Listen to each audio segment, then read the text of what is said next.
Dumping গ্ৰাউণ্ডক লৈ উত্তৰ গুৱাহাটীত প্ৰতিবাদ।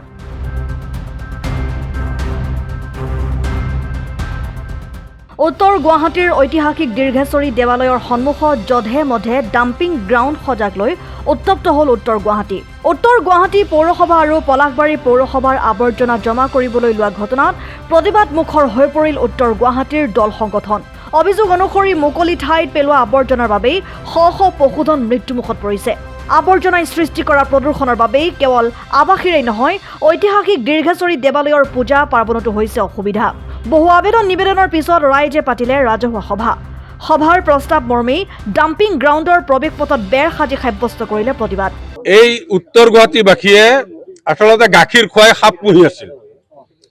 আজি যিগৰাকীক উত্তৰ গুৱাহাটীৰ মানুহে ভোটাধিকাৰ সাব্যস্ত কৰি আজি এই তেওঁৰ দীঘলীয়া ৰাজনীতিত উত্তৰ গুৱাহাটীবাসীয়ে সকলোৱে আশীৰ্বাদ দি আহিছিল, সেইগৰাকীক আজি মই কৈছো এডাল ব্ৰহ্ম ফেটি সাপ তেওঁক গাখীৰ খুৱাই পুহিছিল উত্তৰ গুৱাহাটীবাসীয়ে, তাৰ পৰিণাম ভোগ এইবিলাক কৰি আছো। আৰু যদি সঁচাকৈয়ে তেওঁ উত্তৰ গুৱাহাটীবাসীক যদি ভাল পাওঁ বুলি দেখাব খোজে, অনতিপলমে এইটো বন্ধ কৰক। আমি কাৰো লগত কেতিয়াও কোনো আপোচ নকৰো। এই ক্ষেত্ৰত উত্তৰ গুৱাহাটীৰ সাত্বিক পৰিৱেশ ৰক্ষাৰ ক্ষেত্ৰত উত্তৰ গুৱাহাটীৰ ৰাইজৰ অপকাৰ হ'ব পৰা যিকোনো বিষয় আমি কেতিয়াও কম্প্ৰমাইজ নকৰো কাৰো লগত। সেই ৰাজনৈতিক শক্তিসমূহক আমি সকীয়াই দিছো, নাভাবিব উত্তৰ গুৱাহাটীৰ মানুহ শুই থকা বুলি।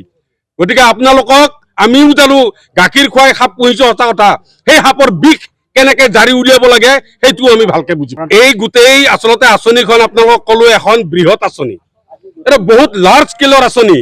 এয়া মাত্ৰ আজি এইটো এটা মানে তেওঁলোকে মানে এই লোটানিয়াৰ চেও এদেও দুদেও লোটানিয়াৰ চেও এতিয়া এই গোটেই অঞ্চলবাসীক আজি তেওঁলোকে আৱৰ্জনা বুলিয়েই জ্ঞান কৰিছে। সেইকাৰণে এনেকুৱা এটা ডাম্পিং গ্ৰাউণ্ড দীৰ্ঘেশ্বৰী মন্দিৰৰ দৰে এখন পবিত্ৰ তীৰ্থস্থান, যিখন মাৰ্কণ্ডেয় মুনিৰ আশ্ৰম ৰূপে পুৰাণ খ্যাত আৰু কালিকা পুৰাণ এই মাৰ্কণ্ডেয় মুনিয়ে ইয়াতেই ৰচনা কৰিছিল। সেই মহাকাব্য ৰচনাৰ যিখন থলী, সেই আশ্ৰমৰ স্থলীত আজি তেওঁলোকে ডাম্পিং গ্ৰাউণ্ড দিছে।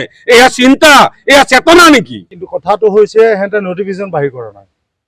এখন এটা বস্তু কৰিবলৈ হ'লে নটিফিকেশ্যন এখন বাহিৰ কৰিব লাগিব, সেই বস্তুটো দিব পৰা নাই আমাক, সেইটো। আৰু দুই নম্বৰতে কথা হ'ল ইয়াত যিবিলাক ক্ৰাইটেৰিয়া আছে এই ক্ৰাইটেৰিয়াটো মেইনটেইন কৰিব লাগিব। ডাম্পিং যেতিয়া জাবৰ পেলোৱা যিখিনি ব্যৱস্থা, যিটো ক্ৰাইটেৰিয়া হ'ব লাগে সেইটো কৰা নাই আৰু আমাক সোধা নাই। গতিকে আমাক নোসোধাকৈ যেতিয়া এই অঞ্চলৰ ৰাইজক যেতিয়া গুৰুত্ব দিয়া নাই, গতিকে তাৰ বিৰুদ্ধে আমি প্ৰতিবাদ কৰিম। এতিয়া আমাৰ প্ৰথম পদক্ষেপ হ'ল মিউনিচিপালিটিয়ে আমাক নটিফিকেশ্যন বাহিৰ কৰক, তেওঁলোকে কি আৰু ইয়াত যিটো জাবৰ পেলোৱাৰ ব্যৱস্থা, সেই ব্যৱস্থাত যিবিলাক নিয়ম মানিব লাগে সেই নিয়মটো মানা নাই। নিয়ম মানিলে আজি দুৰ্গন্ধ নোলাল হয়। তাত বহুত নিয়ম আছে, সেই নিয়মাৱলীখিনি মেইনটেইন কৰিব লাগিব, নকৰাৰ কাৰণে এইটো গণ্ডগোলটো হৈছে। গতিকে আমি ৰাইজ আকৌ যাম, তেওঁলোক আজিতো বাধা দিলোৱে আমি ইয়াত কোনো পধ্যেই হ'ব নিদিওঁ। গতিকে এইটোৱে আমাৰ সকলোৰে এটা মত। আৰু যোৱাকালি আমাৰ ৰাজহুৱা সভা হৈ গ'ল, এই সভাত সিদ্ধান্ত হৈছে যে আমি কোনো কাৰণতে ইয়াত জাবৰ পেলোৱাৰ ব্যৱস্থা আমি কৰিব নিদিওঁ। আৰু দীৰ্ঘেশ্বৰী মা দীৰ্ঘেশ্বৰী আজি সত্য যুগৰ পৰা দীৰ্ঘেশ্বৰী প্ৰতিষ্ঠা, য'ত নেকি মাৰ্কণ্ডেয় মুনিয়ে ঋষিসকলে তপস্যা কৰি ইয়াত ফল পাইছিল। গতিকে কালিকা পুৰাণত এইবিলাক লিখাই আছে। গতিকে তাত এটা পৰিৱেশ অস্বাস্থ্যকৰ পৰিৱেশ আমি সৃষ্টি হ'ব নিদিওঁ। হয়, এইটো এটা খুব দুৰ্ভাগ্যজনক ঘটনা। আমাৰ উত্তৰ গুৱাহাটী পৌৰসভাৰ জৰিয়তে এই যিটো ডাম্পিং গ্ৰাউণ্ড বনাই থকা হৈছে, আপোনালোকে নিশ্চয় দেখিছে আমাৰ দীৰ্ঘেশ্বৰী দেৱালৰ পৰা 100 মিটাৰমান ডিষ্টেঞ্চ এইটো, তাৰ ওপৰত নহয়। আৰু আমাৰ এই মন্দিৰত এতিয়া এইফালৰ পৰা যেতিয়া বতাহ যাব, বতাহটোৰ কাৰণে তাৰমানে দুৰ্গন্ধৰ সৃষ্টি হৈছে, যাত্ৰীয়ে ভোগ গ্ৰহণ কৰিব নোৱাৰাৰ অৱস্থাৰ সৃষ্টি হৈছে। গতিকে এনেকুৱা পৰিৱেশত আমি যথেষ্ট অসুবিধাত পৰিছোঁ। আৰু লগতে আপোনালোকে এই যিটো আমাৰ জলাশয়, ইয়াত দুনীয়াৰ মাছ আছে, মাছ কাছ থাকে ইয়াত। ইয়াৰ মাছ উত্তৰ গুৱাহাটীৰ বিভিন্ন অঞ্চলৰ ৰাইজে আমি গ্ৰহণ কৰোঁ। এতিয়া এই পানী যেতিয়া প্ৰদূষিত হৈছে, আমি মাছ খাবৰ কাৰণে আমাৰ ভয় লগা অৱস্থা হৈছে। শিলগুৰি বিল বুলি ক'লে অসমৰ বিখ্যাত, এই শিলগুৰি বিলো এতিয়া দূষিত হ'ল লাহে লাহে। গতিকে আমি তাৰোপৰি ইয়াত আমাৰ খেলপথাৰ আছে, তাৰপিছতে ইয়াত বিভিন্ন মছজিদ মন্দিৰ এইবিলাক আছে, এই গোটেই পৰিৱেশ শিক্ষানুষ্ঠান আছে, গোটেইখিনিয়ে অনুষ্ঠানবিলাকে ইয়াৰ পৰা যথেষ্ট ক্ষতিগ্ৰস্ত হৈছে। গতিকে আমি আমাৰ প্ৰশাসনক, তাৰোপৰি আমাৰ পৌৰসভাৰ যিসকল বিষয়ববীয়া বা যিসকল পাৰিষদ আছে তেখেতসকলৰ লগতো আমি আলোচনা কৰিছিলোঁ, অনুৰোধ কৰিছিলোঁ তেখেতসকলক যে আপোনালোকে পাৰিলে ইয়াৰ পৰা ডাম্পিং গ্ৰাউণ্ডটো উঠাই নিয়াৰ এটা ব্যৱস্থা কৰক, আৰু ৰাইজৰ যাতে আমাৰ একো অসুবিধা নহয় সকলোৰে প্ৰতি লক্ষ্য ৰাখি আপোনালোকে এইখিনি কাম কৰিব বুলি আমি আশা কৰিছিলোঁ। কিন্তু তেখেতসকলে আজিলৈ কোনো ধৰণৰ পদক্ষেপ লোৱা নাই। আৰু তাৰ বাবে আমি যোৱাকালি এখন ৰাজহুৱা সভা অনুষ্ঠিত কৰিছিলোঁ, আৰু সেই ৰাজহুৱা সভাত ৰাইজে আমাৰ দীৰ্ঘেশ্বৰী দেৱালয় পৰিচালনা সমিতিক যিকোনো প্ৰকাৰৰ বিনিময়ত এই ডাম্পিং গ্ৰাউণ্ডটো যাতে ইয়াত নহয় তাৰ ব্যৱস্থা কৰাৰ কাৰণে তেখেতসকলে অনুমতি প্ৰদান কৰিছে।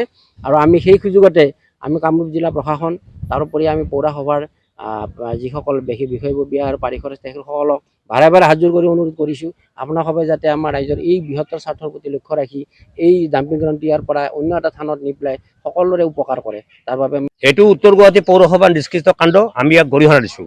এইকাৰণেই উত্তৰ গুৱাহাটী পৌৰসভাৰ লগত ইতিমধ্যে আমাৰ আলোচনাত মিলিত হৈছিলোঁ আৰু সেই আলোচনাত আমি তেখেতসকলক বাৰে বাৰে এই ডাম্পিং গ্ৰাউণ্ডটো উঠাই নিবলৈ আমি অনুৰোধ জনাইছিলোঁ। কিন্তু আমাৰ এই অনুৰোধৰ প্ৰতি তেওঁলোকে প্ৰত্যাখ্যান কৰি ইয়াত আকৌ পুনৰ তেওঁলোকে জাবৰ জোথৰ পেলাই এই আমাৰ যিটো এটা সুন্দৰ চালে চকুৰোৱা মনোমোহা পৰিৱেশ এটা বিনষ্ট কৰিছে। দীৰ্ঘেশ্বৰী দেৱালয়ৰ যাত্ৰীয়ে ভোগ গ্ৰহণ কৰিব নোৱাৰা হৈছে। এই অঞ্চলৰ যিবিলাক পশুধন আছিল, চৰাই চিৰিকটি, গৰু, ইতিমধ্যে বহুতৰ মৃত্যু হৈছে এইবিলাক সেৱন কৰি। আৰু তাৰোপৰি ইয়াত যিটো জলাশয় আছে, শিলগুৰি বিল বুলি ক'লে অসম বিখ্যাত। এই শিলগুৰি বিলৰ মাছ বৰ সুস্বাদু মাছ। এই সুস্বাদু মাছত এতিয়া বিষাক্ত বীজাণুৱে আক্ৰান্ত কৰিছে। এই মাছ খালে পৰৱৰ্তী দিনত আমাৰ মানুহৰ দেহলৈ এই বেমাৰ সংক্ৰমিত হোৱাৰ এটা সম্ভাৱনা আছে। আৰু ইয়াৰ পানী আমাৰ ব্ৰহ্মপুত্ৰ নদীত পৰে। এই ব্ৰহ্মপুত্ৰ নদীত এই মাছবিলাকো দূষিত হ'ব। ইয়াৰ দ্বাৰা গোটেই সমগ্ৰ অসমৰ ৰাইজেই আক্ৰান্ত হ'ব। ভৱিষ্যতে এনে এই বেমাৰৰ পৰা পৰিত্ৰাণ পাবলৈ আৰু দীৰ্ঘেশ্বৰী মন্দিৰত যাত্ৰীসকলক সুন্দৰভাৱে ভোগ গ্ৰহণ কৰাৰ পৰিৱেশ সৃষ্টি কৰাৰ বাবে এই ডাম্পিং গ্ৰাউণ্ড আমি কোনো কাৰণতে ইয়াত হোৱাটো নিবিচাৰোঁ। আৰু ইতিমধ্যে ৰাইজহুৱা সভাই আমাক দীৰ্ঘেশ্বৰী দেৱালয় সমিতিক এই বিষয়ে পদক্ষেপ ল'ব দিছে। গতিকে আজি প্ৰথম পদক্ষেপ হিচাপে আমি ৰাইজৰ সহযোগত ইয়াত এখন বেৰ দিছোঁ, যাতে কোনো আৱৰ্জনা ইয়াত পেলাব নোৱাৰে। যদি আমাৰ এই অনুৰোধ, আমাৰ এই প্ৰতীকী এটা আন্দোলনত তেওঁলোকে মানি নলয়, তেনেহ'লে পৰৱৰ্তী দিনত আমি জংগী আন্দোলন কৰিব বাধ্য হ'ম। যিকোনো মূল্যৰ বিনিময়তে এই ডাম্পিং গ্ৰাউণ্ড বন্ধ হ'বই লাগিব, বন্ধ হ'বই লাগিব, বন্ধ হ'বই লাগিব। হয়, এইবিলাক বস্তু খাই পেলাই আমাৰ গৰু, মোৰ মোটামুটি 12টা গৰু, মোৰ 30টামান গৰু আছিল। তাৰে 12টা গৰু মোৰ মাৰাই গৈছে আৰু অন্য মানুহৰো মাৰা গৈছে, 20-22টা কৰি মাৰা গৈছে। আৰু এই মাৰা যোৱাৰ পিছত পেলাই দিয়াৰ পিছত তাৰপিছত গেলা পচা সোপা পেটৰ পৰা আকৌ সেইবিলাক জমা হৈছে, আমি দেখা পাওঁ ঠুমাবিলাক। এইবিলাক খাই পেলাই গৰু হাগিব নোৱাৰে, হেৰি কৰিব নোৱাৰাৰ কাৰণে হেৰি কৰিছে। সেইটোৰ কাৰণে কেইবাবাৰো ইয়াতে কৈ গ'লোঁ যে ইয়াৰ পৰা বস্তুটো উঠাই লৈ যাওক। সিহঁতে বেৰা চেৰা দিম বুলি ক'লে, বেৰা চেৰা দিলে আকৌ বেৰা ভাঙি গৰু সোমাই দৰ্জাকেইখন খুলি থৈ দিব, গৰু সোমাই থাকিব তাতে, সিহঁতে হেৰি কৰি থাকিব, গৰুও নেখাদে। এইবিলাক কৰাৰ কাৰণে এইবিলাক ৰাইজে এখন মিটিং দি পেলাই আমাৰ বস্তুখিনি হেৰি পেলাই আমি আজি ইয়াতে বেৰা চেৰা দিছোঁ, আমি বন্ধ কৰা হৈছে এইটো। চাংখাৰীৰ পৰা পংকজ নাথৰ ৰিপৰ্ট, অসম টাইম। ৰাইজৰ কণ্ঠ, অসম টাইম।